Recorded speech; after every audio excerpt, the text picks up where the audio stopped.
L'amour quand il nous tient. Les gens mettent le paquet pour trouver le remède de certaines maladies comme la grippe aviaire, le palu, le sida, etc. Et on oublie que l'amour même est une maladie incurable, avec un virus visuellement transmissible appelé « je t'aime », qui fait des ravages accélérés avec un taux de pourcentage indéfini. Si tu aimes une personne et c'est réciproque, tant mieux. Mais si tu aimes une personne et ce n'est pas réciproque, tant grave.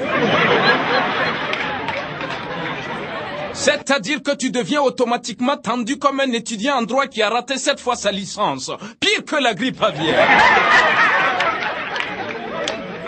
Le seul avantage dans cette problématique, c'est que tu deviens philosophe, c'est tout.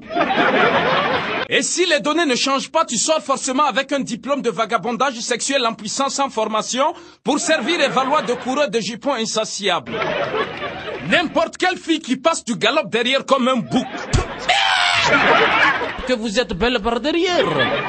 Et si tu regardes la beauté du visage d'une femme pour lui faire la cour, tu es encore récupérable. Parce que ça a un début et une fin. Au début, le visage de la femme brille et attire tout le monde.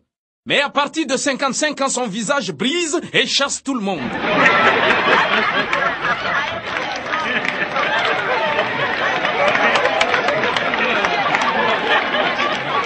Et c'est parce que je défends les femmes.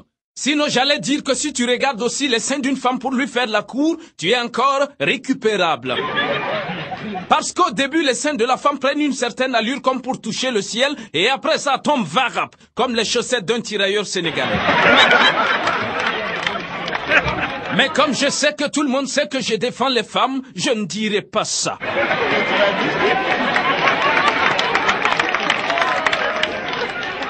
Mais par contre, si tu regardes la fesse d'une femme pour lui faire la cour, tu es irrécupérable. Parce que la fesse ne vieillit jamais.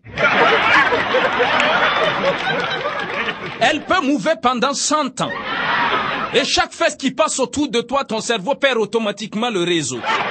On finit par te baptiser coureur de jupons aux zizi pompes à injection diesel.